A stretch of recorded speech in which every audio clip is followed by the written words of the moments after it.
Good afternoon and very warm welcome to all the members. Today is very important topic in both aspects, practically and technically. So, our faculty for the today's topic is applicability of FCRA to CSR funding is CA Murli Krishnan Gotipati sir. Sir is fellow member of ICI and ICSI. He has overall more than 15 years of practical experience and practicing in the areas of FEMA, FCRA, SABI, ODI, ECB, and compounding precedents, FIPB matters, company law matters, NBFC public issues, takeover courts, private equity matters, conducting due diligence, valuation and capital market issues, etc. And also presented papers on the said topics. He is actively engaged in activities of ICI and ICSI and regular faculty to the professional institute and corporates, government bodies, and undertaken training programs and presenting papers, various topics on the above subjects. So I welcome sir. With a brief introduction, I would request sir to take over the session. Yeah, thanks, Shagun. Thanks for the brief introduction. Good evening, good afternoon, friends. So I wish we have a pleasant subject on this particular topic because of late we are seeing, the government action on this particular matter where things are becoming more and more focused in terms of the tracking of the funds, the usage of funds, and the end use. All those things are coming, so it's an apt time that most of the professionals should be exposed to this subject in its right spirit, and we need to make the most out of it. And also we should able to guide the customers, the clients, in terms of whoever is able to either donate the funds or receive the donations. Either way, when and how the FCRA law is applicable, and of late there are a series of penalty proceedings that are been initiated by the government also. So we should not get into the clutches of the wrong side of the regulator. And also we need to check and see that the things are being taken care in its right spirit at the right time in the right method. So with this concept, I want to make a brief presentation. And one important thing I want to put before all of you is whenever you feel appropriate, you feel free to post the questions in the chat box. I will take the pause at the appropriate time, and also will try to answer each query. And if any questions are left over, still we will give adequate time in the last half of the session, where we will try to answer each and every question. So please feel free, and whether it is a big question, small question, all these kind of inhibitions are also not required. And we feel like sharing the subject is what most important thing. And if you are able to post the questions in the on the fly, basically you don't hang up to the question as if something is bothering you. So I would advise each one of you to feel free to post the questions. And here the topic what we are trying to discuss is not new, but it is having new dimensions. So that's why one has to see this subject as if a kind of new learning, just to ensure that we are not missing something.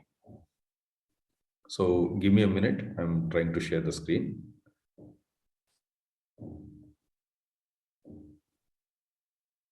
Yeah, Shekun, my screen is visible. Yes, sir. Right, sure. So the today's topic, that is applicability of FCRA to CSR funding, is a kind of dicey situation in many times. We have seen, the kind of interpretation sometime we may have is basically just to see that why this law is as such is required or applicable. So the fundamentals of FCRA, if you observe, basically it's meant for the national security. It's not a kind of tax collection, or it's not a kind of corporate law. So the principles of the law is always what is the impact to the country as a whole when some transaction is happening, be it in the form of a foreign contribution or a foreign currency donation, or even receipt in INR also, sometime a tantamount to receiving the foreign contribution. So whenever these kind of transactions are happening, the government always look at it as a piece of national security as the utmost concern, not exactly the form of the transaction. So we need to always look at the substance. So while we look at the substance, please understand the way we interpret the most of the laws may not work out here. So we need to be very cautious that always we need to have professional skepticism or conservatism while we design the transaction or execute the transaction. And basically, this FCRA has come into the place to consolidate all the applicable laws related to foreign contribution, be it in the form of acceptance or utilization. Because generally, accepting is one part, utilization is even more critical part. So until last utilization of the rupee that has been received as donation should be tracked down. It may be 1 year, it may be 5 years. So until the fund is fully consumed, we need to track it down. And the present FCRA Act, which is called FCRA Act 2010, has been made applicable from 1st May 2011. And earlier law, that is 1976 FCRA Act, has been repealed from the day new FCRA has come into operation. And of course, on the same 1st May 2011, Foreign Contribution Regulation Rules 2011 also have been notified. Hence, from that day, FCRA has come into operation. And many transactions are linked to this implementation date. That's why this date is also equally important. And if you see the primary purpose of this FCRA law is basically the one of the important thing is because any law that has been there, it has been amended and various series of implementations have been happened. So there are a lot of confusion in the law. Hence, this law has made with the objective of removing any difficulties that have been faced by the stakeholder in the past. And another one is to increase transparency. This is where mostly maybe we can observe that many of the political organizations are also, they have been hit by this law because the way the transparency is expected. And more so, from September 2020, there are multiple amendments that are coming to picture where government is trying to track down the concept of receipt and utilization. So even we will see that down the line in our discussion that FCRA fund cannot be received wherever we want. So it has to come through a designated channel. It has to be used in its relevant form. And also accordingly, we need to certify to say that the fund has been received as per the law, has been utilized as per the law. That's why we have to be very cautious while we issue any certificate. And of late, even MHA, that is the Minister of Home Affairs, who is the administrative authority under FCRA, they have started even doing audits under the FCRA. So whoever receive foreign contribution, now they are being more scrutinized in terms of the audit by the designated persons of the MHA wing or the outsourced team, whosoever they are coming. And of late, they have started questioning the certificates that are given by the company, while it is saying that whether it is in compliance of the law or there are any deviations. So whenever some professional certifying the financials of the charitable organization who has received this contribution, because of late from 2014, when Companies Act 2013 has been made effective, and the way they say that CSR fund has to be spent mandatorily, it has gained a lot of importance that what is meant by CSR fund and when this FCRA may interplay into the CSR fund. So, and very brief is basically, of course, this FCRA law is applicable to whole of the country. And many times, even an NRI who may channelize the funds through foreign contributions, which are being ultimately remitted to India, even those NRIs who are collecting funds, even for them also, this FCRA is applicable. It means they need to comply Indian FCRA law apart from the host country law. So even NRIs are subject to compliance. And any associates or branches or even a subsidiary located outside India who are channelizing the funds, like suppose say Greenpeace is suppose registered in India. If they have a subsidiary outside India and that subsidiary is pooling the funds outside India and that is been brought into India as CSR fund or any such designated purposes, even for those foreign subsidiaries also, this FCRA law is applicable. So we have to be very cautious. And one important thing is this FCRA is not applicable wherever any CSR funds are donated to the government of India or government or between two countries, between two governments. If the transactions are happening even under for CSR also, still this FCRA is not applicable. And this law is not very complicated, I mean, not elaborative. It's very simplified because it has a very specific purpose. So FCRA Act has 56 sections and 28 rules and 12 forms. That's all. I mean, there are not too many things, but the only thing is how to interpret is what is the critical difference. So we can't interpret between the lines. Generally, FCRA or FEMA or most such critical national important laws, we can't interpret as if we are doing, interpretation of the income tax or any tax laws. Many times other laws also. So we try to interpret what is not there rather than what is there. But here under FCRA, we need to figure out what is there rather than what is not there. In the sense, we can't generally read in between the lines. Any aggressive interpretation is not a warranted situation under FCRA. So unless something is permissible ostensibly, better not to do the transaction in a particular, what we call it as aggressive interpretation method. Because any aggressive interpretation may lead to big trouble. And sometimes it is also leading into the cancellation of the registrations also. And there are approximately 9 chapters, broadly divided into like a preliminary one chapter, regulation of foreign contribution and foreign hospitality into one chapter, certificate of registration related, like how to obtain registration, this is into another chapter, accounts, intimation, etc. into another chapter. Like that, broadly in a very methodical way, the chapters have been designed. And we need not, of course, look into each and every section. Rather, we try to understand them in the fit and proper manner. And while we see forms, Form FC1 is meant for the intimation of receipt of any foreign contribution by any individual or by a person who is contesting for elections. Okay. So like any political parties or political, any members of the political parties, whenever they receive any gifts and all these kind of contributions, they need to intimate in Form FC1. I'm trying to give the broad picture so that though it is not directly connected to CSR funding, but sometimes the funds may be channelized in one or other form, because CSR is very broad objective, and the schedules are related to Companies Act. They're fairly covered what is meant by CSR and what is not covered also we are fairly given. But while we try to bring the analogy between that and this, we are trying to give the clarity. So FC2 is with respect to any application for acceptance of foreign hospitality by the designated people like judges or columnists or any writers, those who are having public positions. They are supposed to get any approval in case they are going to accept foreign hospitality outside India. And FC3A, that is Form FC3A, talks about application for granting of certificate of registration.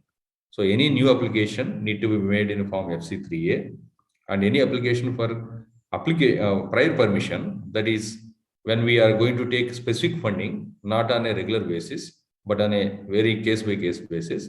Instead of going for regular registration, the organization may go for the prior permission. So this prior permission is meant for specific donor and specific fund that need to be made in Form FC3B. And any renewal need to be filed in Form FC3C. Normally, when we say renewal, this is meant for every 5 years, the registration has to be renewed. Okay. And FC4 is an annual return. That is every organization receiving foreign contribution, they need to file this annual return on every year basis on or before 31st December. And these days, for non-filing also, apart from penalty, the government is suspending the registrations. It means the moment there is a delay, there is a potential threat that the organization may not receive the funds in the subsequent period. So annual return is also becoming very timely exercise, and it shouldn't have any omissions and commissions. That's what no errors are normally expected. So, and of late, the way the audits are also being focused. So we are realizing that this annual return is playing very important role, while the organization is able to receive future funds. And Form FC6A, which has been recently introduced, basically it is to intimate any changes in the name or address of the organization, or it could be within the state, any changes may happen. So that address also we need to intimate from time to time. And 6B talks about change of the nature of the activity, whether it is change in aims or change in objects, and any registration changes, and any such critical, the constitutional changes need to be intimated in Form 6B. And 6C talks about any changes in designated banks, be it a bank or a branch, and any changes in bank accounts which are intimated to the MHA, that is Ministry of Home Affairs. And this, whenever we are changing the principal purpose of the bank account, there also we have to make the intimation. And another important thing is 6D, which is introduced in September 2020. Basically, now the government has mandated that any amount falling into foreign contribution, it has to be received only in a single account opened with the State Bank of India, New Delhi main branch. So now we can't receive the FC fund. If it is FC fund, we can't receive those funds in any bank account according to the whims and fancies of the organization. It has to be credited only through the one account opened with the SBI New Delhi main branch. Okay. And any changes in the key members of the association, suppose if it is a trust, if there is any change in the trustees, we need to make intimation. If it is a society, all the committee members of the day-to-day activity, those details need to be changed. If it is a company, then changes in key members means it could be directors, CEO, or a company secretary, etc. All these kind of people, we need to make necessary intimation whenever there are any such changes in the original or subsequent key members. And the government also now permitted surrendering of the certificate of registration. Earlier, this was not permissible. Only government, we need to make, we need to wait for them to invoke the cancellation, or we need to wait until the present validity is completed. But now Form FC7 has been introduced, whereby even during the subsistence of the validity of the registration, the organization can voluntarily make an application for surrendering the COR, that is certificate of registration. So basically, to understand what is foreign contribution, when one CSR funding may turn out to be foreign contribution, first we need to understand certain basic concepts. So all receipts from a foreign source will be considered as the foreign contribution. So what is important here is who is called as foreign source. The moment it is falling as a foreign source, any fund of CSR nature received from such foreign source into an Indian entity, be it a trust society or a company, that foreign funding is nothing but foreign contribution. Because foreign source is important, not the currency. Let us make very distinction here. All currencies are not called as foreign contributions. What is more important, who is the donor? Who is making the payment? If the payer happens to be a foreign source, then any currency received from such party, whether it is INR or foreign currency, it amounts to foreign contribution. So we need to understand who is called as foreign source. As per Section 21J of the FCRA Act 2010, any government of a foreign country or any of its agency is called as a foreign source. It means suppose any foreign government is giving CSR fund to an Indian entity, though from the payer perspective it is CSR fund and it is been used for CSR in India, still the being a government entity or government or any of its agency, the donor happened to be foreign source, hence the amount is foreign contribution. And any international agencies, excluding certain designated list of the United Nations or any of the specialized agencies, all international agencies, whenever they pay the money as CSR funding also, or any research or any kind, the purpose may be different, But the moment it happens to be payer is one of the international agencies, other than this excluded category, it falls under the foreign source. And any foreign country incorporated company, foreign company. Of course, here foreign company means not a deemed foreign company as far as the income tax is concerned, or not even a foreign company as far as the Companies Act is concerned. But if the company is incorporated outside India, that corporation, the moment they are giving CSR fund to an Indian entity, that foreign company is called as foreign source. So obviously, the payer is again important here. And foreign company itself, of course, one is corporation, other one is a foreign company. And any multinational company. So when we say multinational company, it means they have operations in more than one country.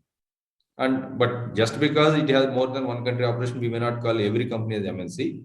But when they have fairly stabilized and they have operations in multiple countries, we call them as multinational company. So this may be sometime, suppose an Indian company subsidiary which is residing registered outside India. Okay, so that subsidiary is called as sometime MNC, sometime foreign company, depending upon the length and breadth of the operations of those companies into multiple countries. So it may fall into one of this thing. And any foreign citizen, be it even a non-origin of India or origin of India, but the moment any person has citizenship of a foreign country, even suppose an Indian person who was having citizenship of India, if they surrender their citizenship of India and take any other foreign country citizenship, say example US, the moment they have such foreign country citizenship, though he was a kind of Indian origin person, still he is called as a foreign citizen. The moment he is a foreign citizen, in any currency, if he give any kind of donation, that amounts to foreign source. And the moment it is fulfilling criteria of foreign source, then it is a foreign contribution. And any trade union which is registered outside India. So whenever any foreign country registered trade union, if they are giving even CSR funding, obviously that CSR funding is also considered as the foreign source and foreign contribution. And any foreign trust or a foundation which is mainly financed from foreign territory. So if the trust is operating outside India, and if they keep pooling the funds outside India, and mainly it is obviously financed from foreign sources, if they in turn give any donation to an Indian organization, obviously that amounts to foreign source and foreign contribution. And any society equally, like foreign trust society, whenever they are registered outside India, including an AOA or BOA or AOP, so these kind of things also, they become the foreign sources. So CSR funding is one important thing, but who are the donor is also very important thing.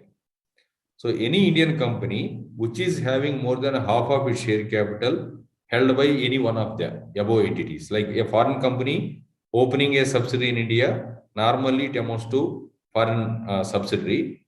But one important thing here, there is one provision has been inserted with retrospective effect, where it says, if the Indian company shares are held by the foreign company in compliance of the foreign exchange regulations.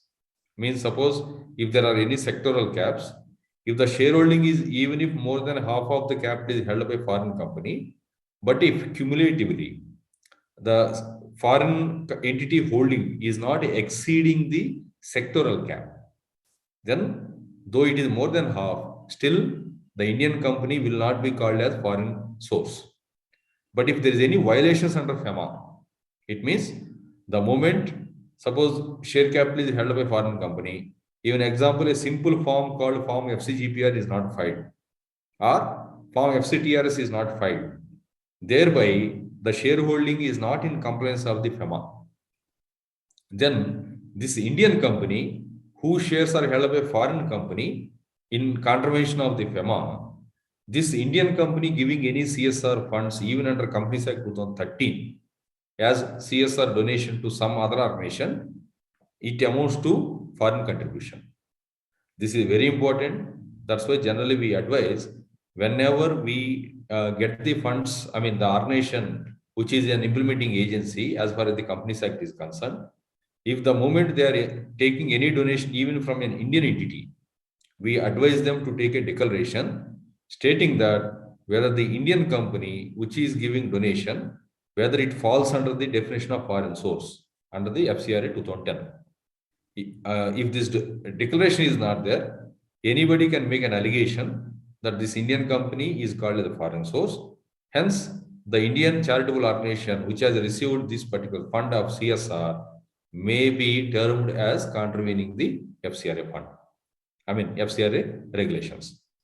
So normally all Indian companies which are owned by more than half of its share capital through a foreign company, they may directly will not fall under the foreign source so long the shareholding is held in the within the compliance of the FEMA. So now FEMA and FCRA is getting into interplay. Okay. So this is a proviso which has been inserted in the later part, but it is inserted with retrospective effect from the day when the FCRA was notified. Okay. And then what is meant by foreign contribution? So any donation, delivery, or a transfer which is generated from a foreign source. That's why we are saying, in order to understand what is a foreign contribution, we need to understand what is a foreign source. I mean, who is called as foreign source. So any donation, delivery, or a transfer of the money through the through the categories which we discussed just before, it amounts to foreign contribution. And the currency is not important here. Please remember, just because the money is coming in INR, we can't say that it is not a foreign contribution. So any currency, be it an Indian currency or a foreign currency, can be called as a foreign contribution so long the payer is a foreign source. So the critical thing is foreign source, not the currency.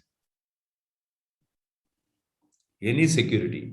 So if any organization is delivering any shares as a donation, like suppose Facebook, Zuckerberg has given some of his holding to the donation, to a charitable organization as a donation. Maybe Ajit Premji is giving his shares as a donation. So it means whenever there are any shares already held by the donor, they may simply transfer it to the implementing agency, even under CSR funding also. Could be. That is also theoretically possible. So accordingly, money is not the only criteria to treat it as a foreign contribution, be it cash or in kind. In both ways, it is called as the foreign contribution. A donation of any article. So that's what, be it a currency or shares or securities and any articles. Like recently in pandemic, that is in case of COVID, we have seen many people are delivering oxygen concentrators or COVID kits and any such, the medical equipment. Even though the articles are also fall into the category of foreign contribution. So long the delivery is happening from a foreign source. Okay.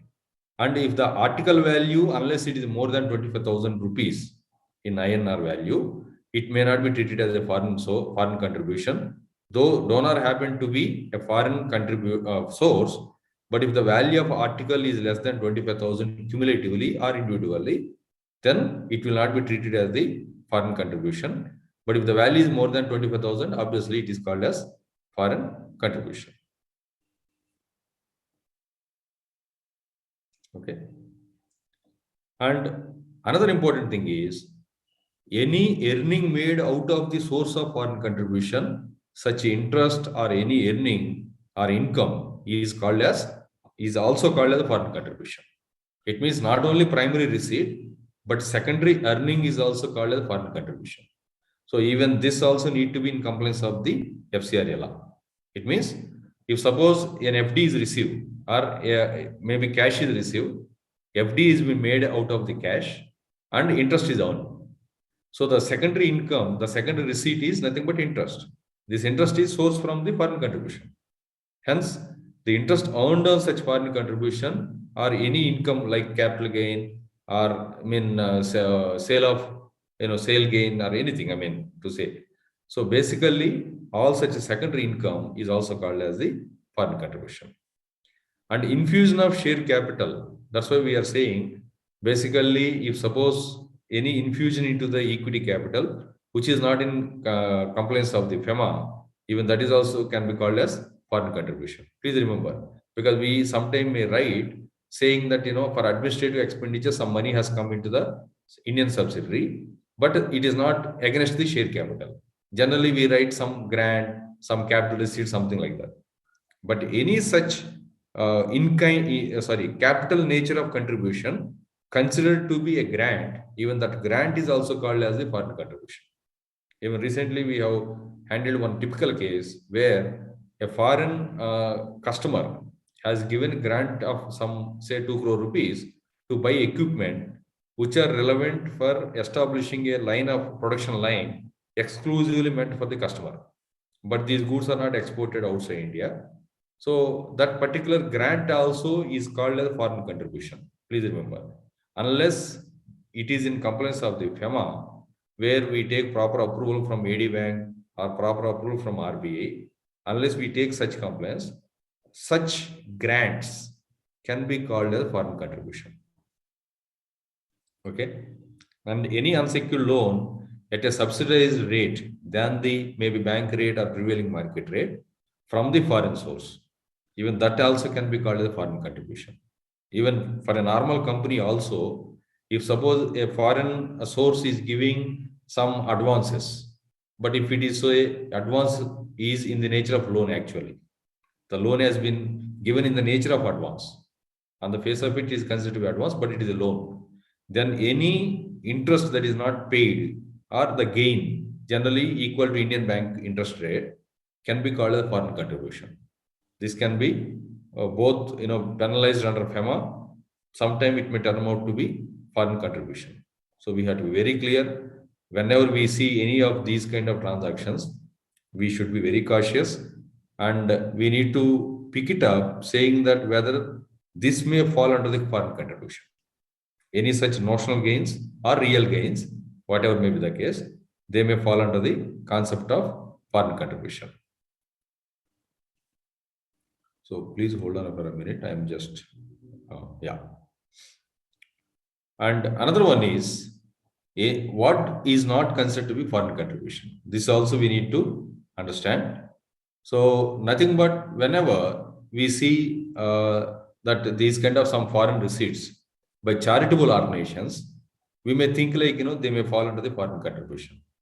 So any earnings towards sale of goods or provision of services, obviously it's a normal earning made by the recipient entity. I mean, even it could be a trust or society, whatever the case.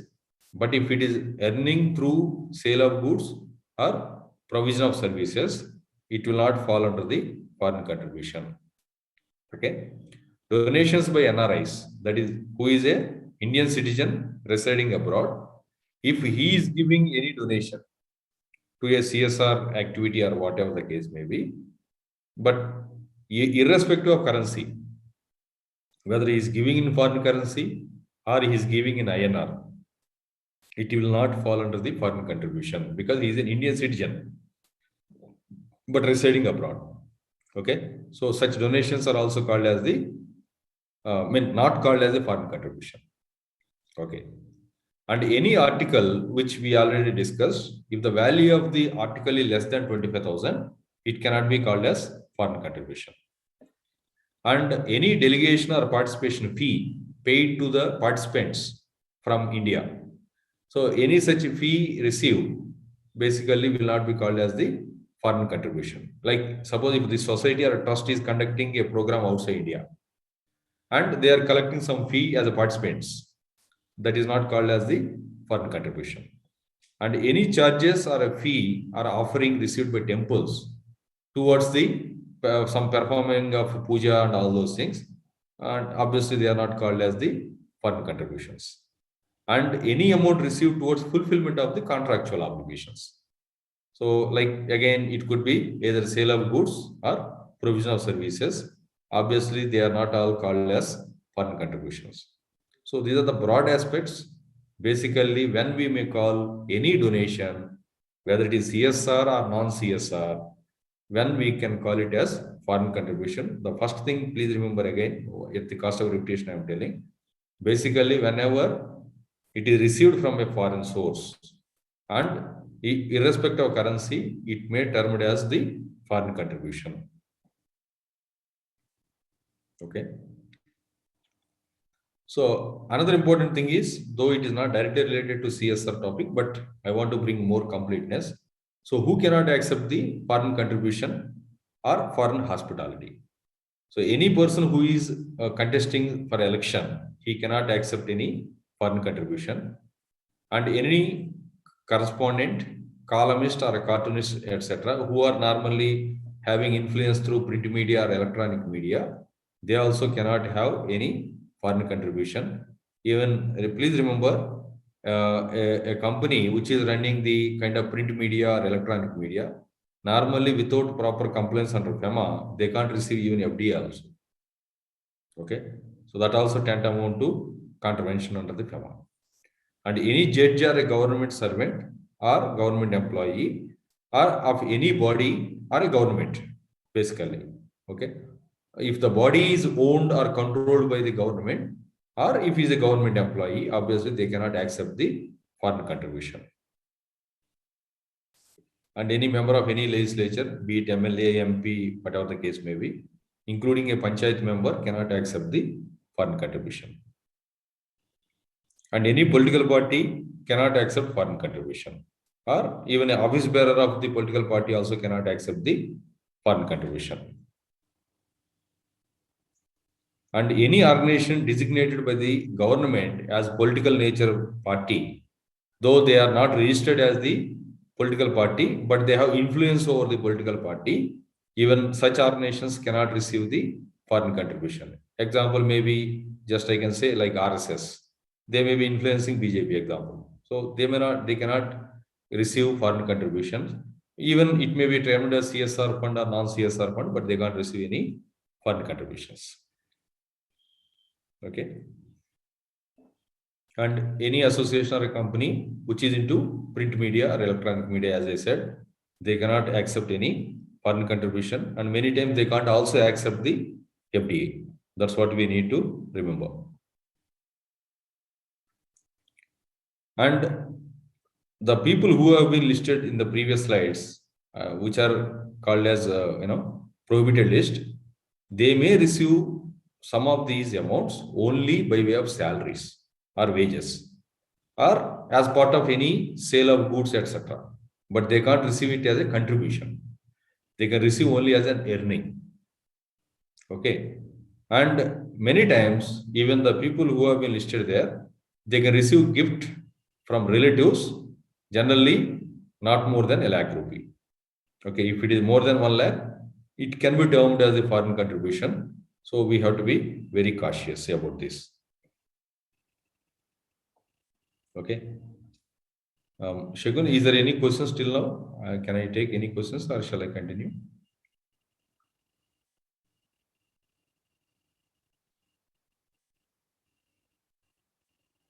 Okay.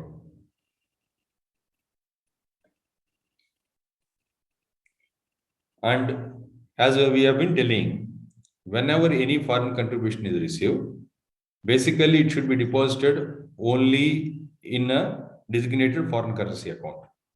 The moment it is fulfilling the criteria of foreign contribution, please remember, first of all, the receipt should be only in the designated bank account. And as I've been telling, from September 2020, the government has made it mandatory that the money has to be received only through SBI. And even if there are multiple accounts that are being operated in multiple bank accounts earlier, from the date this section is notified in September 20 onwards, there is no other receipt mechanism except the concept of SBI only. Okay. And basically, any recipient, they have to keep the full record of the receipt, parking. I mean, if suppose it is not utilized, where it is parked, and until its last utilization, all records need to be maintained, and generally by name of each donor, their address and location, and what for the donation has come. That is the predominant purpose, the designated purpose, why it has come. Whether it is meant for the revenue donations, or it is an endowment donation, or it is a corpus donation. So those things also need to be given. Even in CSR also, this is one of the important thing.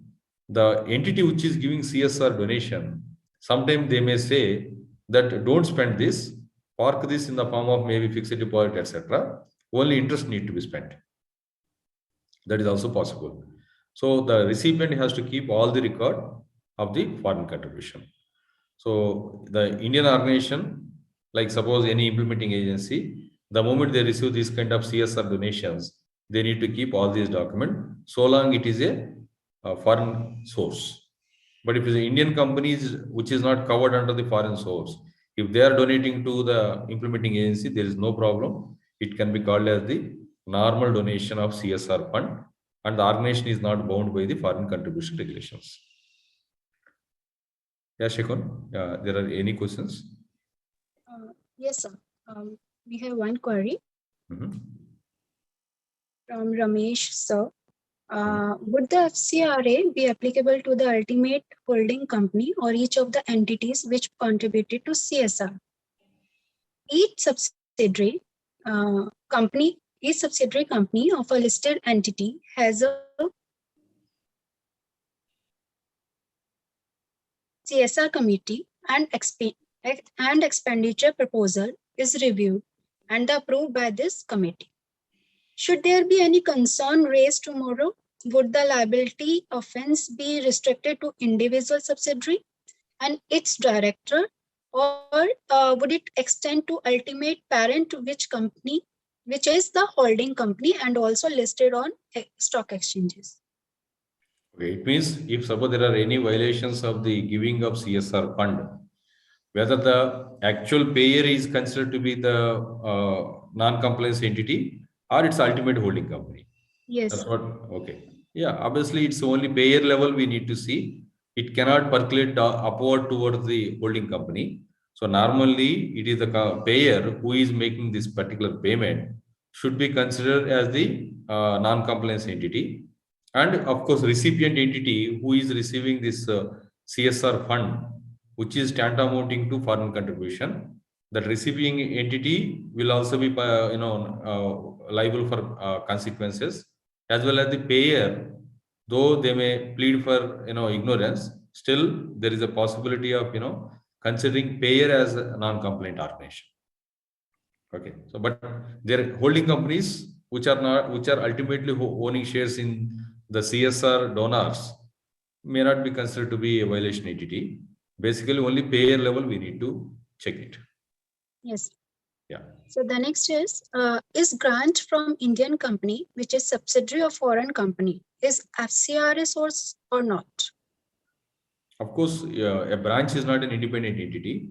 So branch of a foreign company is nothing but the donor is a foreign company itself. Obviously, any branch donating any CSR fund in compliance of any of the laws. Example, some of the CSR fund may be made by virtue of the mandate under the pollution laws. Example, the moment the branch is operating, say a mining activity. Example, so out of the profit earned on that mining activity, or rather, it's a revenue generated out of the mining activity. The branch which is owning that mining activity, they may have to spend locally as per the pollution control laws. So that is also one of the CSR fund, not necessarily only under company side. Or suppose a company setting up pharma unit, maybe as per the pollution laws, it has to spend a certain amount for the local development. Like that, there are many ways where CSR obligation may kick in. So whenever any CSR is spent by the branch of a foreign entity, nothing but a branch being extended arm of a foreign company or a foreign corporation, obviously the amount received from that particular branch into the Indian registered organization is considered as the foreign contribution. Hence, need to follow the FCRA law. Yes, sir. The contribution line in other bank branches on the date of new act should be transferred to SBI Parliament branch. Okay. No, any amount lying earlier, received earlier and lying there need not be again transferred to SBI. But thereafter, after this implementation date, any new receipts, be it from existing donor or be it from existing contract or from new transaction, but it has to be received only in the SBI New Delhi main branch. But amounts received prior to this amendment, though they are parked in any particular account, need not be transferred to SBI. No, not required. Okay, sir. So the next is, can a temporary one-time registration taken entity can take subsequent normal registration? Of course, yeah. And the prior permission is normally for the first time. Generally, let us tell one thing. Maybe these days, the MHA is not encouraging new organization directly going for the regular registration. Normally, they are asking first to come through the prior permission route. Once they spend the money and it is being scrutinized by the MHA that there is no misutilization of fund, whenever we apply for regular registration, they are inclined to give the regular registration. So unless there is any strong background of the Indian entity which wants to get the FCRA registration, it is always advisable to first to go through the prior permission route, receive the specific donations, and after rendering proper record and proper compliance being demonstrated, they may go for the regular registration. so continuing this question, is there any time limit to apply for FCRA registration once the FCRA bank account is opened? Nothing like that. Actually, it is other way around. Actually, before receiving FCRA funds, first we need to have the FCRA designated bank account opened, and those details are disclosed in the application. And once it is approved, and that approval copy is given to the bank where this account is opened, then only they can activate for any credit receipt. So until FCRA registration is received, the account opened towards the receipt of foreign contribution shall be lying idle. No transactions are permissible. Okay, but there is no timeline that the moment bank account is opened, we should go for the registration. But generally, on a practical case, unless registration is required, normally nobody will open and keep any dormant account. It's like when somebody decides to go for the FCRA registration, then normally they open the bank account and go for the FCRA registration application. But we have not come across where they may open bank account and ignore the process and wait for it. A thought has to come that the entity should go for FCRA registration. Hence, in the process, they open the FC designated currency bank account and they will go for it. So related to this, is it required to open FCRA bank account in SBI, Delhi main branch before registration in FCRA? And what if applicant NGO is not in Delhi? Yeah, irrespective of the location of the organization, now it is mandatory that the FCRA designated account has to be opened only with New Delhi main branch, irrespective of registration location of the organization. Because now government is considering that unfortunately their inability was there to track the fund receipts, foreign contribution receipts. So in order to bring some uniformity, they made it mandatory that all receipts, whether the organization is located in Delhi or out of Delhi, they must open and receive the funds only through SBI New Delhi main branch. But they can transfer from this account to another FC account, foreign contribution designated account. For all operational purpose, they can transfer from SBI to another FC account, but receipt should be always from SBI New Delhi main branch account. So received in old main FCRA account are allowed to receive till 30th June 2021, or FCRA account is opened with SBI and DMB. Is it not the fact? No, it is already made effective. They have given, of course, given a transitionary provisions. Like though what they said is like from 1st October, any new applicant who want to receive foreign contribution, they must mandatorily open the account with the SBI New Delhi main branch, And while giving the registration approval, they wanted to link this with this. But any existing organizations, they are given a transitionary period initially up to March, they are given, and later by virtue of the lockdown that has come in the second wave, they have extended it up to June. Okay, but for all practical purposes, in a unforeseen circumstances, the government has given extension due to the prevailing COVID situation. Okay, but Right. all new organizations who are supposed to get the registration on or after this implementation date, they have been enforced only with the New Delhi main branch account. But existing thing, they have given a transitionary provision. Sir, an Indian company which has more than 50% share capital from an NRI, can Indian company give donation towards CSR donation to an organization which does not have license for FCRA? Can Indian company give such CSR donation? Yeah, if the shareholding of NRI is in compliance with the FEMA, then the Indian company donation will not be called as foreign contribution.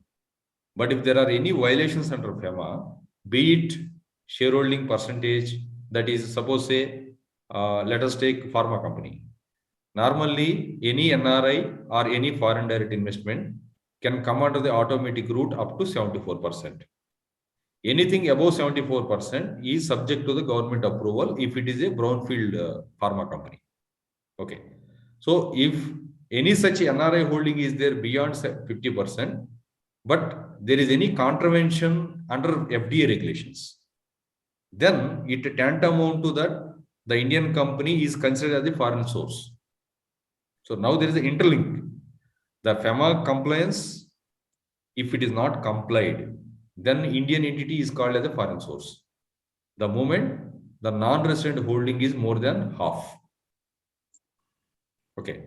But suppose if it is in compliance of the FEMA, even 100% shares are held by the foreign company or by an NRI, but such holding is in compliance of the FEMA, then the CSR donation from Indian company will not be called as foreign contribution.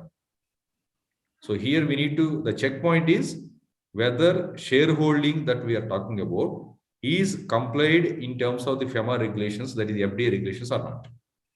If it is fully complied, Indian company will not be called as foreign source.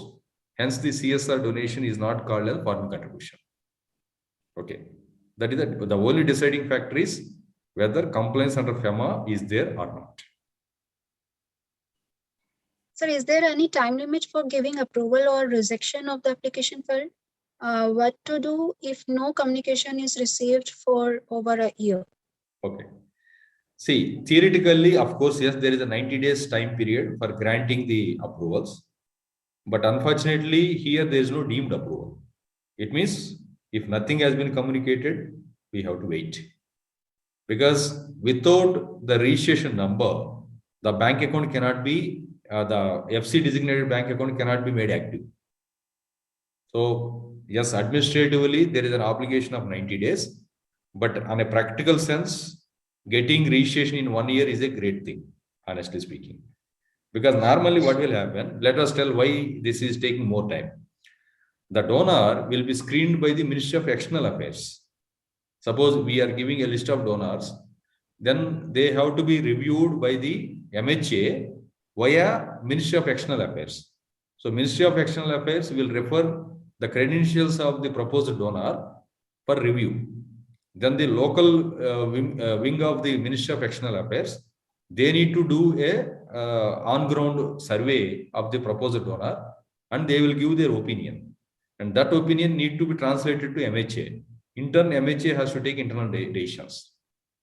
Suppose there is no proposed donor, then please remember, if the existing activity of the organization is more than 1 crore worth, like suppose local donations are received till now. Now we were proposing to receive foreign contribution funding. Then what will happen? The MHA will do an audit, or rather review, what they call it a review, but practically it is a kind of audit through either CBI or the local police wing of the state. If the amount spent by the proposed CSR organization who want to obtain the FC registration if their activity is more than 1 crore, first CBI will come into picture and do all the background check of the organization and the key persons of the organization. Unless they don't find any issue, they will not permit for registration. Okay. That way, all this process normally it may take minimum 6 months to generally 1 year. Sometimes, if there is any complexity behind the transaction, it may go to 2 years, 3 years also. So until actual registration certificate is received, nothing can be done. But we may say that okay, 90 days time limit is there. Only we can request them to expedite, but we can't compel them to issue certificate. Sir, a foreign citizen of Indian origin donates rupee funds held in his NRE account to an entity in India. Is any reporting required under FCRA by the foreign citizen or entity? Of course, yes, because as I was telling earlier, if the donor happened to be a foreign citizen, even if the fund given in INR, please remember here currency is not a determining factor. Whether the donor happened to be a foreign source, the moment he is a foreign source, fulfilling the criteria of foreign source, then any currency including debit from NRO is called as foreign contribution. Obviously, unless the recipient organization has proper FCRA registration, they are nothing but not complying, rather they are violating the FCRA regulations. So this has to be reported by the recipient as a foreign contribution received unless there is any proper registration. If it is not having registration, obviously it is in violation of the FCRA law. So what is the process to close the utilization bank account? As we know, after the merger of banks and mandatory opening the bank account with SBI and DMB branch utilization account earlier opened under permission from MHA are now in no use. No, here it means receipt should be first point is New Delhi main branch, but thereafter we can shift the fund to any other foreign contribution designated account. So there is no requirement that always we should use the fund from the New Delhi main branch only. Even sometimes, suppose the regular foreign contribution utilization account may not be there in SBA. Like example, one person, one organization opened the bank account with say Punjab National Bank, example. But receipt should be first SBI New Delhi main branch. From there, we transfer again to Punjab National Bank into the foreign contribution designated account only. From there, again, funds can be used. So receipt is what is more important rather than utilization from that particular New Delhi main branch. Okay. So can politicians, government officials, judges can receive the foreign contribution? No. Unless there is a proper approval from MHA, no such receipt is permissible. Right, sir. Sir, we have taken all the queries till we receive. So okay, continue with the session. Yeah. Thank you, sir. You're welcome. And another important thing is one point I wanted to mention is to determine that whether the donation is a corpus donation or a revenue donation, we need to see the letter received from the donor. It means corpus donation, the recipient cannot do a reclassification from revenue donation into corpus donation. It is the instruction from the donor saying that the amount what is being given should be treated as a corpus donation or any other category. Okay, like endowment fund. Sometimes we may say you cannot spend this fund for any specific purpose. You have to park the money only in the bank FDs or any other liquid funds, and income only should be spent. But this instruction has to come from only the donor. So the recipient cannot do any arbitrary reclassification. And another important thing is, suppose if the recipient is accepting the fund through a donation box, like example, a temple or even a charitable organization, while they conduct some program, they may put some donation box. So any foreign currency receipt through a donation box should always be considered as the foreign contribution. Okay, because we don't know the donor. So unless we have donor name backed by their ID proof, address proof, etc., we cannot normally consider any foreign currency donations as the non-FC. So all foreign currency receipts through donation box are primarily treated as the foreign contribution. Okay, this is a very important thing because many times this can be confusion. So while we talk about CSR donation or non-CSR donation, but the moment it is a foreign contribution, the important thing is we can't use foreign contribution receipts beyond 20% of the foreign contribution towards the administrative expenditure. So what is admin expenditure? Just we will try to see it later. But the important thing is maximum 20% or less, I mean up to 20% only, we can use it for administrative expenditure. At least 80% or more should be used towards the operational expenditure meant for the CSR activity. Okay. And another important thing is whenever the moment any CSR fund is happened to be foreign contribution donation, the fund cannot be used for the speculative business. So what is speculative business also we will see. And every asset purchased out of the foreign contribution should be held in the name of the organization only. So generally this question may come in case of like a trust or a society or sometime maybe a company also. So all the assets acquired out of the foreign contribution, it should be held purely in the name of association. It cannot be held in the name of director or key managerial person or members of the organization, etc. So it should be held in the name of the organization only. And any interest earned out of the foreign contribution, it should be used only for the projects associated to the main activity. So we can't segregate foreign contribution into one project and again foreign income earned out of the foreign contribution to a different project. So it should be both the primary receipt, that is the main donation, or the secondary receipt, that is the income earned out of the foreign contribution. Everything should be used only for the designated projects. Again, the recipient doesn't have liberty to use interest for a different purposes, because interest or any income is also equated along with the foreign contribution. Okay. So what is meant by administrative expenditure? So normally it's a fair amount of understanding, a common sense understanding, but that is also fairly defined in Rule 5 of the FCRR 2011. So where it says any salary, wages and travel expenses or any remuneration paid to the members of the executive committee or members of the governing council. So it means because these people are not normally forming part of the day-to-day operations of the organization, so any amount paid to them will be considered as the administrative expenditure. And all expenditure incurred towards the hiring of people, whether it is managerial person or a normal employee or whatsoever. So any expenses paid for in the process of hiring is also called administrative expenditure. And all utility bills will be called as administrative expenditure unless that utility is directly connected to the main activity. Example, an electricity bill paid for the conducting suppose a training program. That electricity bill specifically identified and meant for that training program will be called as operational expenditure. But general electricity bill will or water or any such utility bills will be called as administrative expenditure only. And all printing and stationery, because sometimes to conduct a training program, we may need a printing and stationery. But the similar printing and stationery may also be relevant for the day-to-day operations of the organization.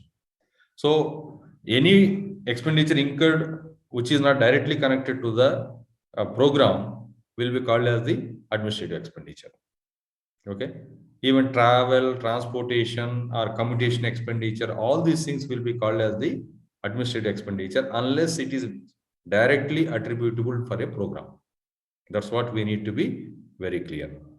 So whether it is directly attributed or not, we always need to check. And cost of accounting or audit, etc., is also considered to be the admin expenditure. And expenses incurred towards running and maintenance of vehicles. Yeah, if these vehicles are used for administrative purposes, then all the expenses incurred for its running, maintenance, or fuel consumption, etc., will be called as the administrative expenditure.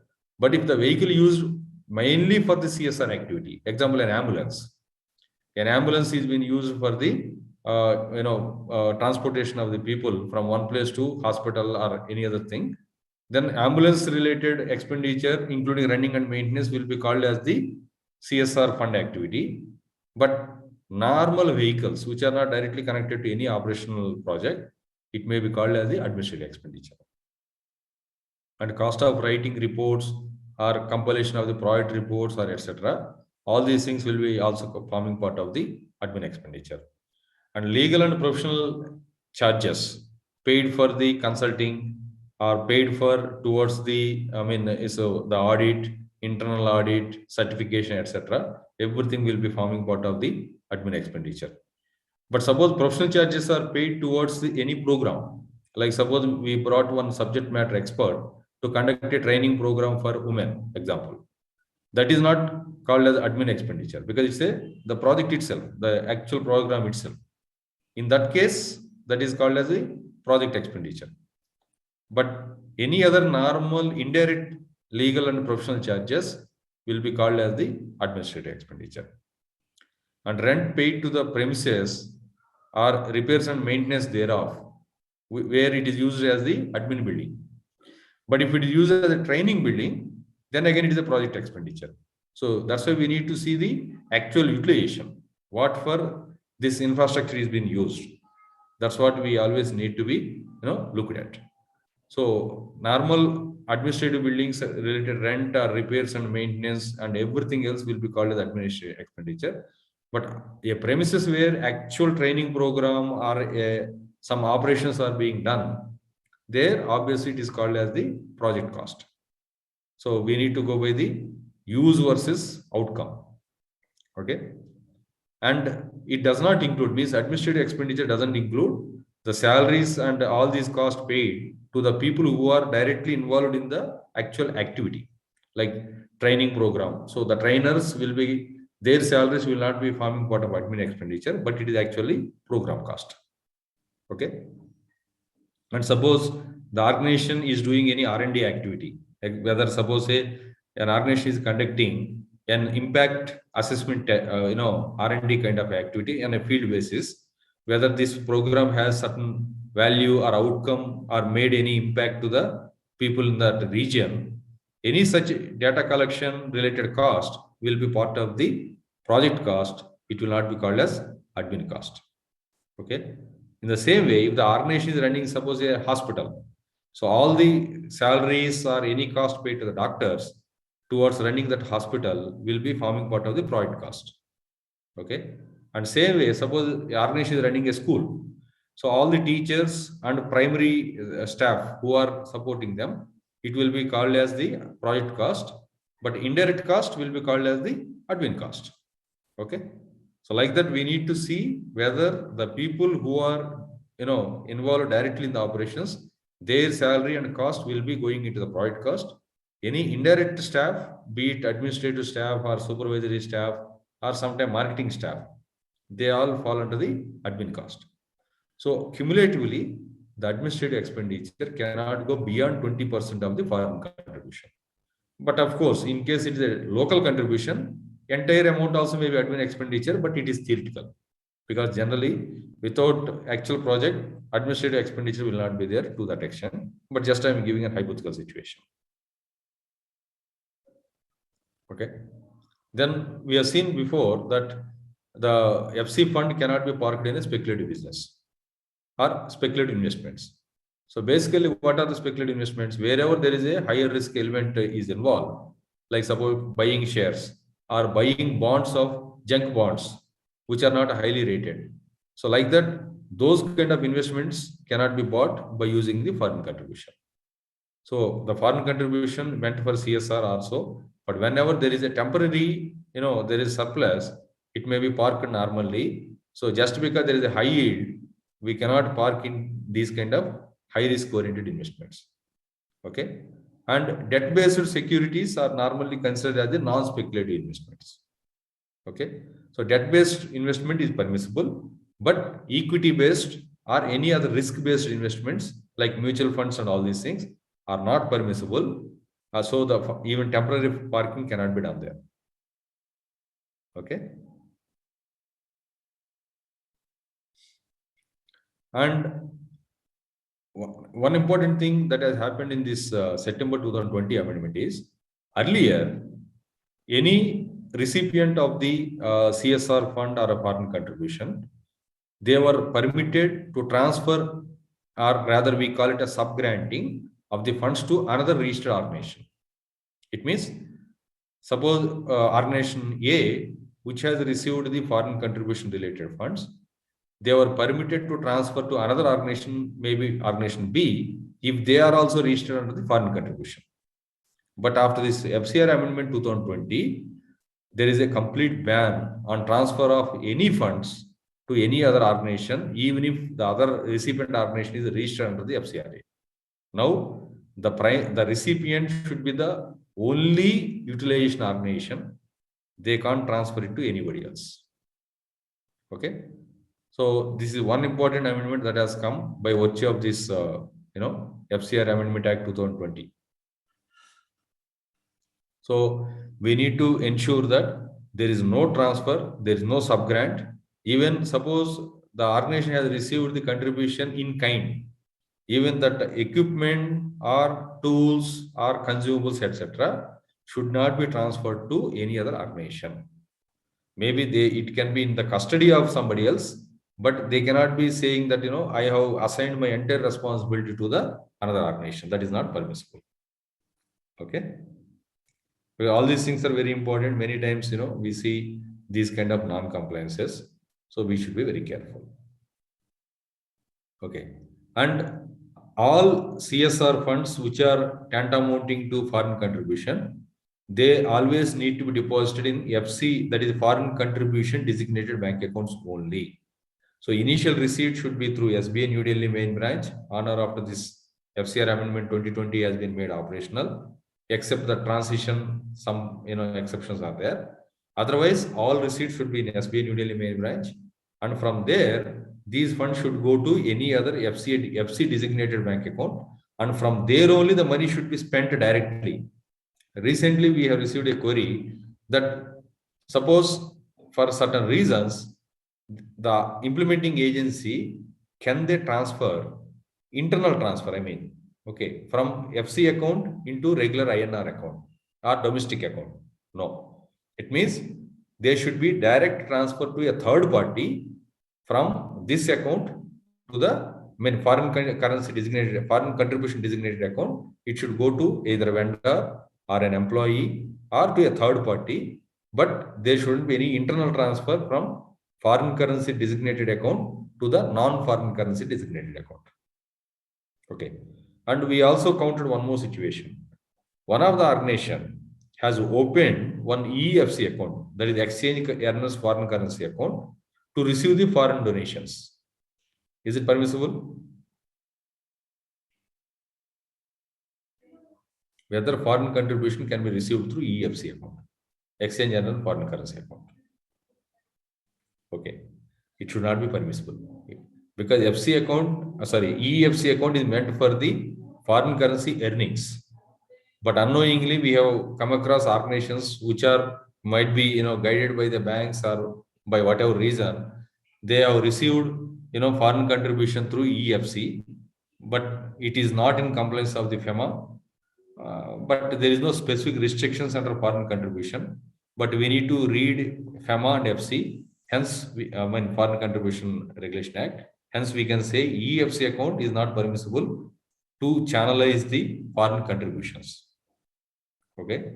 And also, foreign currency or foreign or Indian currency, whatever be the currency, all credits in the nature of foreign contributions should go into only foreign currency designated account. Please remember, this FC designated account does not mean foreign currency account. It is normally INR account.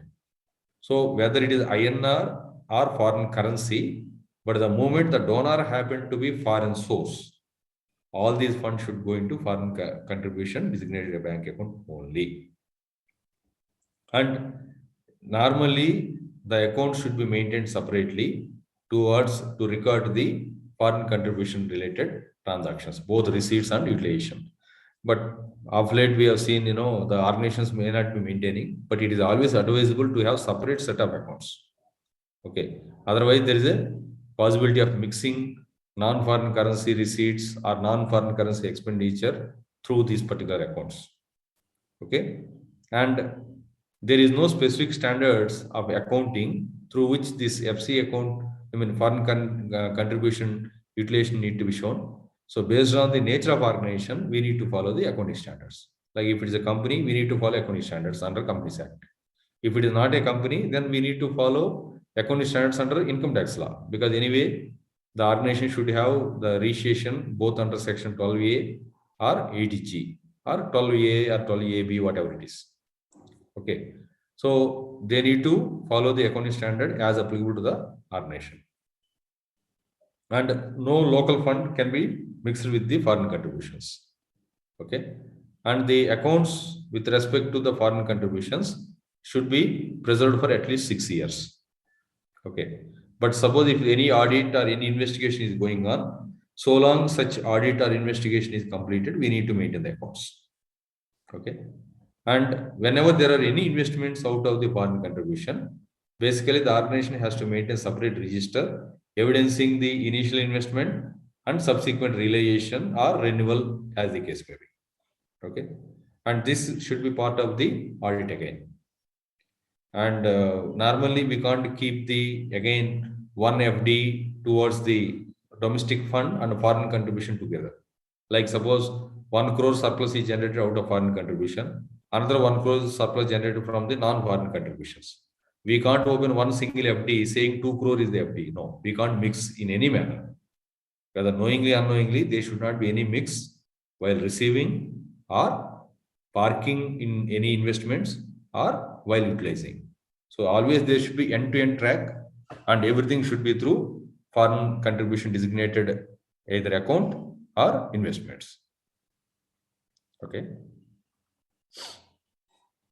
And interest and income thereon should be shown in foreign FCRA return, that is FC4, as a additional receipt of the foreign contribution, because it is called a secondary income. So all secondary income is considered as the foreign contributions. Okay. And accounts should be maintained and they should be audited, and returns should be submitted on or before December 31st, which we have mentioned. And another important thing is, if suppose the contribution happened in kind, and if suppose it is a foreign shares, it is a foreign security, whether the recipient organization can continue to hold that shares because it is received in foreign contribution. So there is a twist here, because under Income Tax Act 1961, normally the parking of funds can be made only in Indian securities or Indian debt instruments. So under the income tax law, it is not permissible. Hence, the moment foreign securities are received as a donation, so it has to be converted into liquid funds. Either it is a bank balance or you will convert ultimately into FD, whatever the case may be. But foreign securities cannot be continued as it is. Okay. So basically, whenever we maintain these funds, there could be funds like general fund or endowment fund or corpus fund, etc. So there should be normally detailed accounting has to maintain. And of late, the banks are giving an option to maintain sub accounts. Like they will have one main account, and each fund wise there will be sub accounts. So the accounts will be aligned to the funds, and the movement of funds can be tracked easily. This is more to increase more transparency. But even if it is not possible, still the organization has to maintain each fund wise accounting, both receipts until last consumption of the total fund. Okay. And any assets purchased also should be recorded here, and in-kind donations also need to be recorded in the books. Okay. It means suppose any articles are received as a foreign contribution, that need to be maintained. And any organization receiving CSR fund or any other donations, if the receipt is more than ₹1 crore per financial year, So the donor-wise detail has to be placed in the website of the recipient organization. So this is very important. Of course, this has come almost 7 to 8 years, 6 years back. This amendment has come. So basically, any organization receiving foreign contribution in excess of 1 crore is subject to more scrutiny and more transparency. Okay. But suppose the organization doesn't have a website, then what to do? They may not be forced to create the website, but at least they need to file this intimation with the Ministry of Home Affairs. In turn, Ministry of Home Affairs will publish this data to the general public. Okay, like if you see in Delhi, when the elections were going on, when the Aam Aadmi Party has received a lot of donations, there was a big hue and cry against this thing. So they ultimately, of course, largely they proved that the donor happened to be non-resident Indians who are the Indian citizens, but who are considered to be non-residents. But otherwise, the moment if they have received any foreign contribution, it was subject to the Foreign Contribution Regulation Act related penalty or adjudication proceedings. Okay. So here, when the organization is receiving sizable amount, it is subject to more and more scrutiny. So hence, we need to be very cautious and we need to maintain very much transparency. And filing of annual return, as I mentioned, earlier this form is called Form FC6, but in between the forms were renumbered. So now it is known as Form FC4. So it has to be filed within 9 months from the closure of the financial year, that is on or before 31st December. And is it like some presuming that organization doesn't require audit? Can we file FC4 or earlier FC6 based on unaudited accounts? The answer is no. They should always be audit as far as the foreign contribution related receipts and spending is concerned. So always they should be audit. If not the entire organization, but at least this particular activity need to be audited.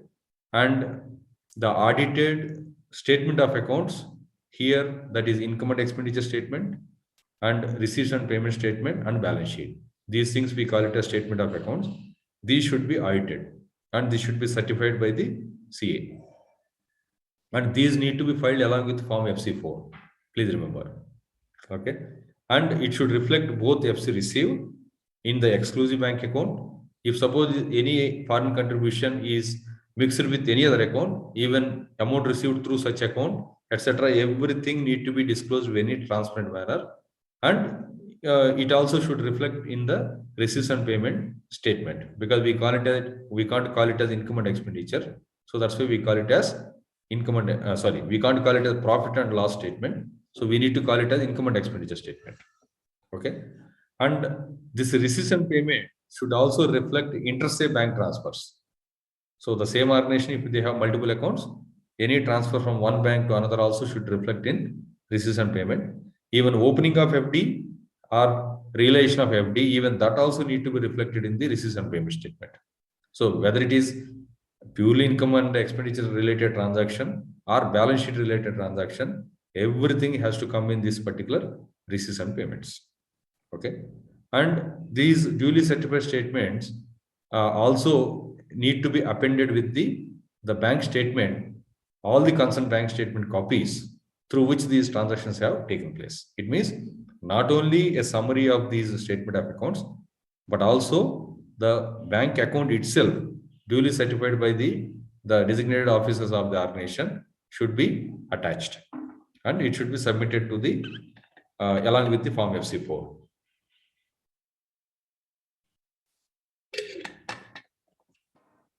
Okay. And as we mentioned earlier, the accounts have to be maintained for 6 years.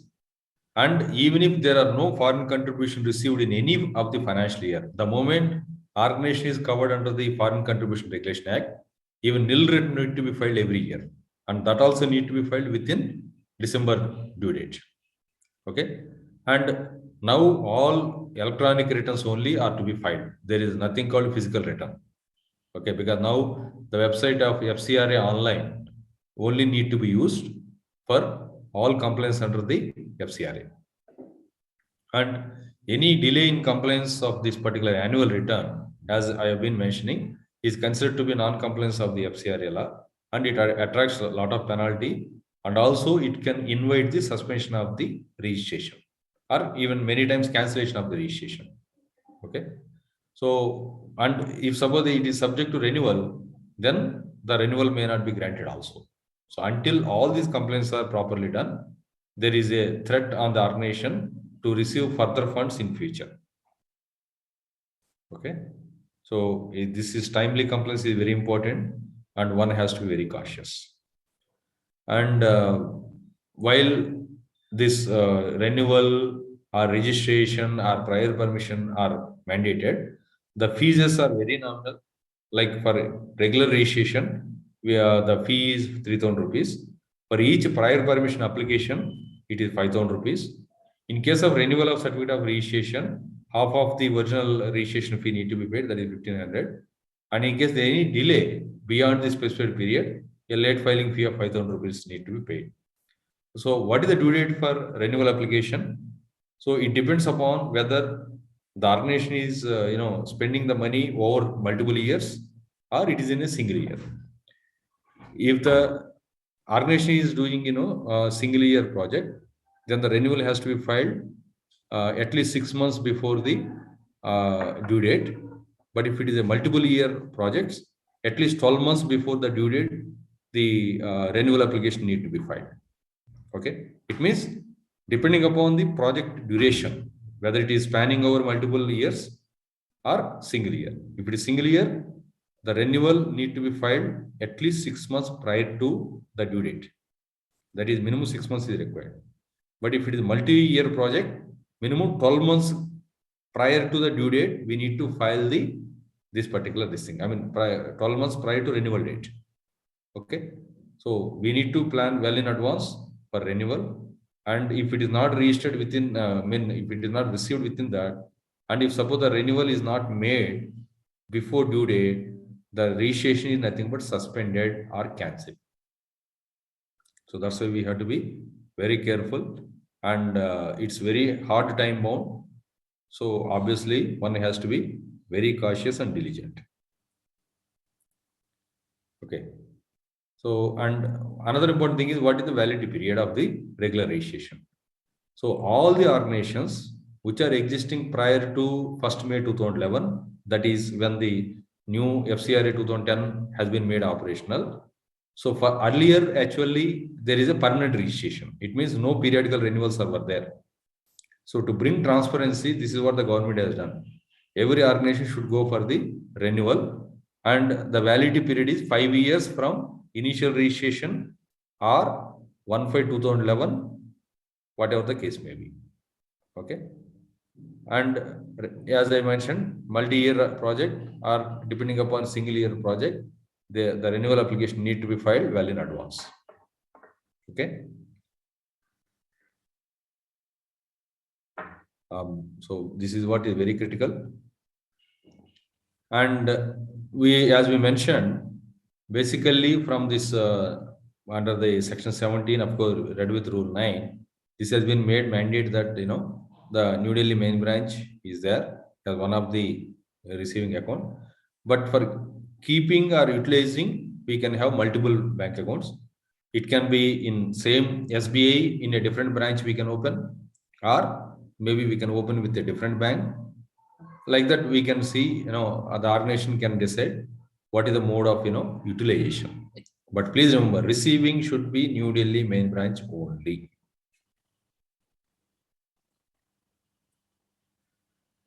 And coming to the compounding of the offenses, suppose if the annual return is not filed within due date, and if the delay is up to 90 days, based on the foreign contribution received during the financial year, the penalty is minimum 2%, or based on the value that is determined, because there could be different one. So that's why either 2% of the FC received or 10,000 rupees, whichever is higher. If the delay is more than 90 days and up to 6 months, it is 3% and 20,000, whichever is higher. And if the delay is more than 180 days, it is minimum 5% of the foreign contribution received or 50,000. And also there is an additional 500 rupees per day. There is a delay filing fee after 180 days. And apart from this particular delay fee, or I mean amount of penalty, there is a potential that the registration can be suspended or cancelled. That's what we need to remember very categorically. So this is, very stringent actions are being initiated. We have seen en bloc like 4,000, 5,000 organizations are, the registrations are cancelled just because of either lack of filing the return or delay in filing of the return. So the government is taking very, severe action against the errant organizations. So one has to be very careful and cautious. And if suppose there is any delay, of course there is a compounding of offense is permissible, and now system itself is calculating the compounding fee. So suppose if there is any non-compliance towards the depositing the funds in a non-designated bank accounts or before registrations are received, then the penalty is 10,000 rupees or 2% of the foreign contribution received, whichever is higher. And basically, without registration, if they, please remember, one is depositing. Okay. Then based on that, there are two different penalties, that is acceptance and depositing in a bank, which is not a, again, foreign contribution designated account. Basically, the penalty is 25,000 rupees or 3% of the foreign contribution, whichever is higher. Okay. And accepting the check without registration, and also when later the like MHA has found that it's not a voluntarily it is disclosed, but only through audit if it is found out that basically the foreign contribution is received or utilized either without registration or even with registration, but if it is diverted towards the non-permissible transactions, there the penalty is 1 lakh rupees or 5% of the foreign contribution received or utilized as the case may be, whichever is higher. Okay.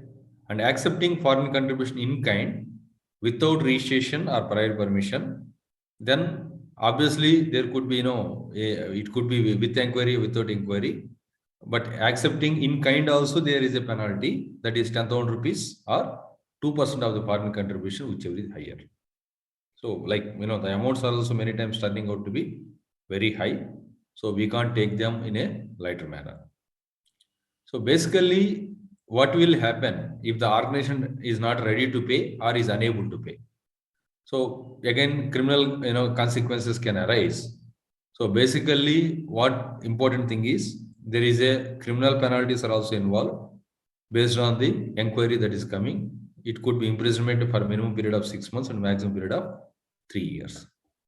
And another important thing is, if the offenses are compounded, and again the organization is indulging into similar offense, such offense conducted in the next 3 years from the date of compounding order, they cannot be compounded again.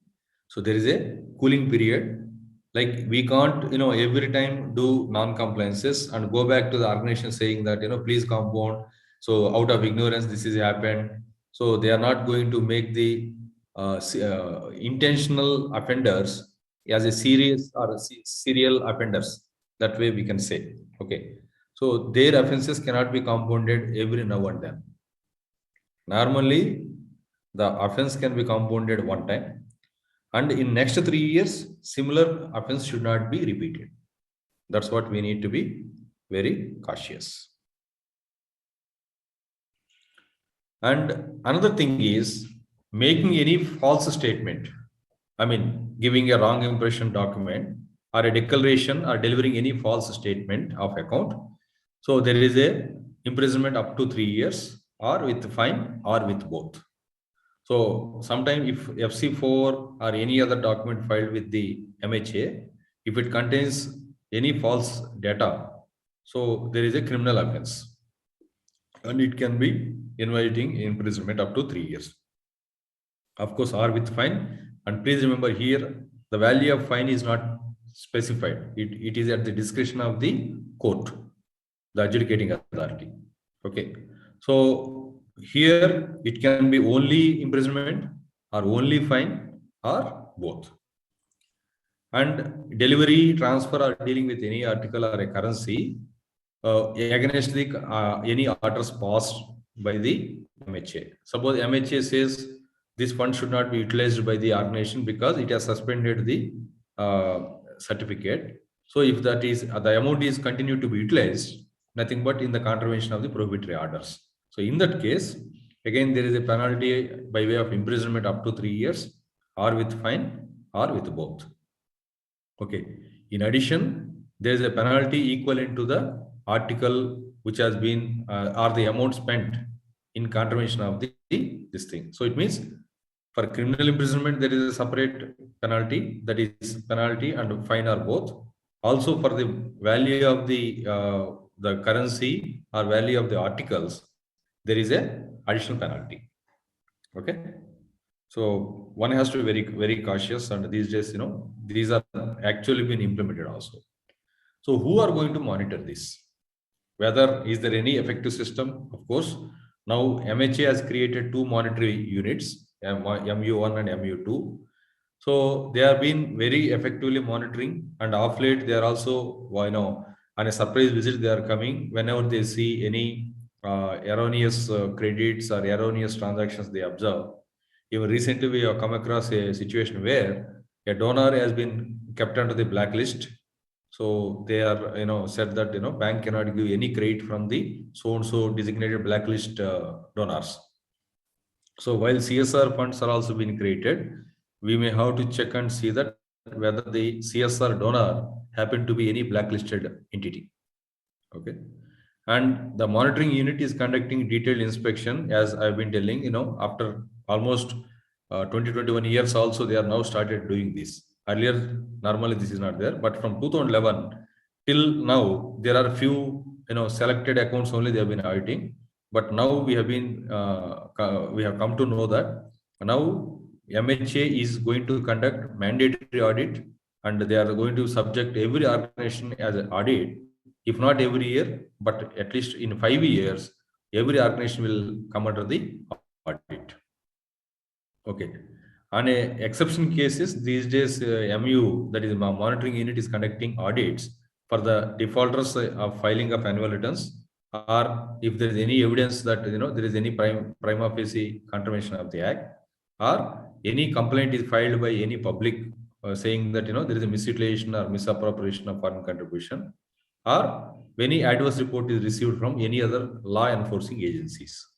Like suppose income tax found some erroneous or misappropriation of fund, then monitoring unit can come into picture and they can do audit and inspection. Okay. So one issue may turn out to be other one. And basically now the inspection is being done. One is to educate the organizations also, saying that these are bona fide errors, but please don't repeat this, or to detect the willful violations. So even to advise the improvements or to detect the willful violations, in both cases this inspection is being done. Normally they give advance intimation, and we have come across another situation where whenever they give advance intimation, even if we request to postpone, they are not entertaining the what you call reschedulement of the audits. So the moment they give audit notice, the organization should be readily available for this particular intimation, and they should provide all the documents as possible. If there is any small document is not readily available, they may give option to submit it later. But normally we can't seek adjournment just like that, and so the organization should maintain books and record in a proper form, and nothing but they are prepared enough for any time audit. Okay. And normally they are giving standard questionnaire, and they may go beyond those standard questions also. Though they give, say, suppose 20 points they give, maybe in each of the case, they may go to, say, 30 points or 40 points or 50 points. We don't know. There is no outer boundary to the audit. There are no saying that, detailed guideline. Based on the outcome that is coming, the inspecting officer or the deputed team, they can go to any level of detail and they can seek any level of documentation. So there are no restrictions or guidelines that where to stop the audit. So, and the organization should be readily enough to give fairly answers for any amount of detail the organization is expected to answer. And basically, whenever there is any contravention observed, the inspecting officers, they can either seize the account or seize the records of the association. It means they can impound the documents and they can take it along with them. And they also can seize the articles if the value is more than 25,000, because unless it is 25,000 or more is there, anyway it is not fall under the foreign contribution. So they can also seize the currency or any security, whether it is Indian or foreign currency or foreign security, if they observe that there is a violation of the FC. And it has to be produced before the court. Obviously, the inspecting officer cannot detain the record. They can impound the record, but they have to hand it over to the court. And court can again hand it over to the inspecting officer for further scrutiny. So these are the main things always, we need to keep it in mind. And normally, the findings are generally shared, but maybe first of all, the inspecting officer per se, they will not give directly to the organization. They will prepare a report and they submit it to MHA. In turn, MHA will send the questionnaire seeking the inputs of the organization. Like it's giving another opportunity of being heard, that okay, we found these non-compliances. Would you agree for that? The organization can give additional evidence if at all they have some, saying that to deny those non-compliances. But an opportunity is normally been given. Okay. And once the contravention is proved, then obviously the adjudication proceedings will be initiated and accordingly penalty orders can be passed. So one is opportunity of being heard both for rectification of the information that is given, also to proceed with the adjudication of the errors or violations, whatever the case may be. And sometimes the accounts can be freezed. Please remember, whenever there is any violation, the inspecting officer or MHA, they can take action to seize the accounts of the organization, whereby there is a debit freeze is there. Okay. And who will do these kind of investigations? Again, CBI can come into picture. If the value is more than 1 crore, CBI will come into picture. If it is less than 1 crore, the local police wing of the state will come and do the inspection. That is, it's a crime branch of each state government. They can do the investigation. Okay. So I think these are the main issues. One will come in day out basis. And whenever, as I've been mentioning, if there is any non-compliances observed, either the registration can be suspended or the registration can be cancelled. Whenever there is any cancellation, again, we need to go for the fresh application. Again, the registration may be given or may not be given. Okay. So it's very difficult to get the registration the moment it is cancelled. And certificate can be, suo motu basis also can be cancelled by the MHA, that is by the union government. If it is found that the organization is doing certain activity which is against the interest of the public, like we have seen in case of Greenpeace itself, that the certificate has been cancelled because the government has observed that their certain programs are instigating the public unrest. They are instigating people to do kind of dharnas and all this stuff. Okay, either it can be suspended or cancelled depending upon the severity of the issues.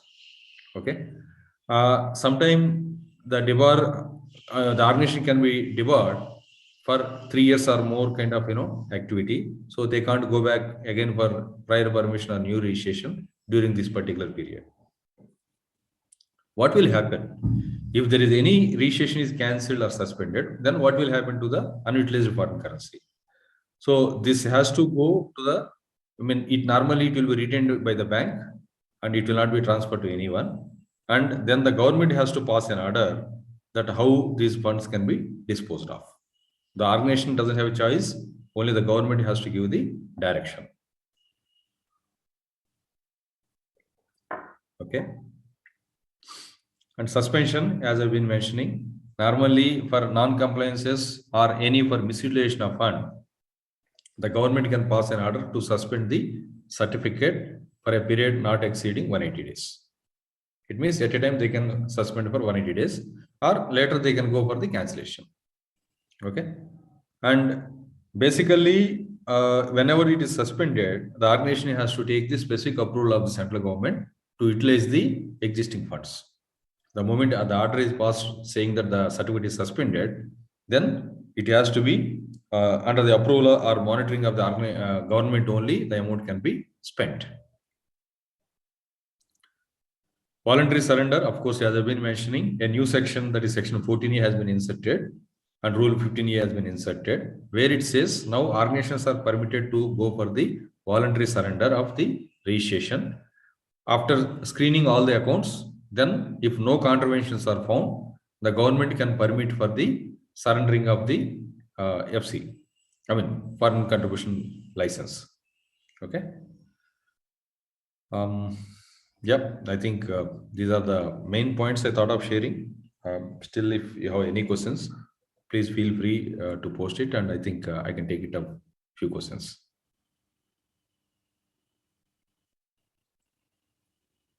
Shagun, do you have any questions? I mean, where after our last replies? So we have some queries. So first one is, if we receive CSR donation before 31st March in a IT registered charitable trust, do we have before 31st March itself, or can it be spent in the next 1 year as directed by the donor? Yeah, see, utilization can happen so long the purpose is defined. Like, it is not necessary always that, in the same year of receipt, the fund need to be consumed. There is no such obligation, but it depends upon the projected expenditure which is communicated to the donors. It can be used in the same year, or it can be spanning over to multiple years. But if it is a prior permission, until the entire fund is used, the prior permission is valid. But suppose if it is a kind of renewal is there, unless renewal is made, the fund cannot be spent when the registration is suspended or not renewed. Okay, so we need to check validity of registration and utilization. Right. So, is it income tax refund if it pertains to both FC and non-FC accounts? Okay, so then can we say that it should be deposited back to the FC also, right? The question is whether in case any prorated income tax refund is there, which is related to FC, should it be deposited into the FC account, right? What is the procedure for refund of foreign contribution and what is the process of foreign contribution? Sorry, I lost in between. For refund of foreign contribution, and is there any timelines? Can you please repeat it, because I was losing in between. Sorry. Procedure for refund of foreign contribution, and is there any timelines? No, unfortunately, in India context, we can only receive foreign contribution, but we can't refund the foreign contribution. It has to be used only for in India. There is nothing called refunding the foreign contribution, unless it is like between one entity falling into the definition of foreign source, which is giving CSR fund. But if it is purely from foreign country we are receiving the fund cannot be returned. But if it is the donor happened to be one Indian entity which is giving to another registered organization, then of course the fund may be returned if it is not utilized. The key crux is from where we are receiving fund. If it is from foreign territory, there is nothing called refunding. Either it has to be utilized or it has to be handed over to the government. Okay, but if one Indian organization is donating as a foreign contribution, then of course we can refund it back to the donor. So we need to look at the donor, whether it is a foreign territory bound donor or Indian territory bound donor. Okay. with this, we end up all the queries.